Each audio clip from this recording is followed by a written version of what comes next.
This story comes from Reuters. Trump's pro-Israel cabinet picks upset Muslims who voted for him. U.S. Muslim leaders who supported Republican Donald Trump to protest against the Biden administration's support for Israel's war on Gaza and attacks on Lebanon have been deeply disappointed by his cabinet picks, they tell Reuters. Hey, buddy, you got a leopard on your face. It's not, just brush it. Just brush your face a little. It's hanging like it's kind of like it's hanging off your beard in a way that, I mean, I would have thought you'd have seen it. But in any case, just brush it. It's a leopard. It's on your face. Be careful. I'm surprised when like the least surprising thing was like when he appointed Mike Huckabee to be the fucking ambassador. And Mike Huckabee's like, there's no such thing as a Palestinian. This is fucking Judea. What are you talking about? We're going to ship them 2,000-pound bombs and cows we genetically modified. Like, so that the end of the world can come sooner. See, so I don't want to like do too much of this, but I'm going to do a little. They interviewed a couple of people who are like, well, he said he was going to bring us peace. And it's like, you deserve, I'm sorry, you were wrong. You were so wrong. You're wrong on every level a person can be wrong on. You did no work. Why would you believe this man?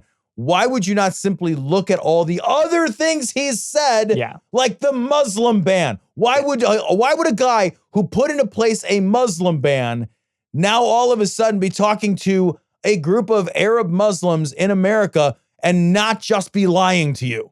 All of a sudden he cares about your best interest and doesn't just want to shill your vote? Are you fucking, how stupid are you?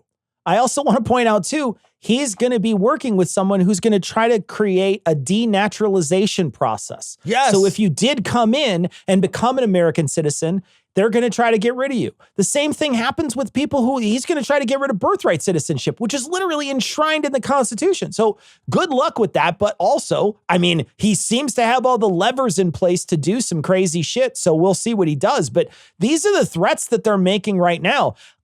I cannot, for the life of me, imagine an immigrant at all thinking that what he's going to do for them is good. And if you're looking at anything online, you know, there's a bunch of people posting things, and I don't know how indicative it is of the right, but on occasion, someone will say, yeah, we need legal immigration. And a bunch of people, these are like right side pundits that are saying, yeah, you know, get rid of all the illegals. We need, and I don't want to say, I'm using their words when I say illegals. Right. Don't send me a message and say, you know, you shouldn't say illegals. I know you shouldn't say illegals. I would never say it as a person who is talking about someone who is undocumented. I'm just saying it as what they would have written.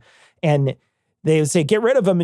And they say, and then someone will jump and they'll say something to justify it by saying something like, we need better immigration processes or something. And people will post on there and say, no, we need no immigration. We need to shut immigration off for decades. They're like, we don't need any immigration. So there's a group of people that are on the far right that are pushing this Overton window and have been pushing it for years. And Trump has been accelerating this by publicizing cases where, you know, somebody gets injured by an immigrant or something like that, or killed by an immigrant. So suddenly, or an undocumented person. And so suddenly that gets thrust into the news as if it's, you know, this is happening all over the place. And it's like a tiny little blip in comparison to how many undocumented people are here. But really, genuinely, these people, they want to shove that Overton window as far as they can over. 100%. And eventually, we're going to wind up with a system where you're going to be lucky if you can be an immigrant. So these people that voted for him, that were worried about another place on the globe, I am sorry, but there is not another place on the globe that these people care about. And that should have been evident to you before you pulled the lever. It should have been incredibly evident. It should, and the people who are calling for no immigration, the birth rate, the current birth rate in the United States right now is 1.66 births per woman. Yeah. You need, that's not enough. Yeah. You need a little over 2. Yeah. It's just, so do the math, man. Do the fucking math. But these guys, they're just so fucking, like, I'm done saying anything else. They're just so fucking stupid. They are stupid fucking people. They want, we got to get rid of all immigration. Oh, really? Like, how's it working out in countries that have, You know, how did it work out for China when they went to the one child policy? Yeah. Did that work out real well for them? How did it work out in Japan? How did it work out in Japan, right? No, it's decimating to their entire country and their economy and their way of living. It's fucking crushing. We need a certain amount of immigration just to replace our current population level. Yeah. So we have money constantly feeding into the fucking kitty. So we can take care of the next generation. So we can have people that are young to like build the next set of roads. You can't just have a population full of fucking old people. We need immigration.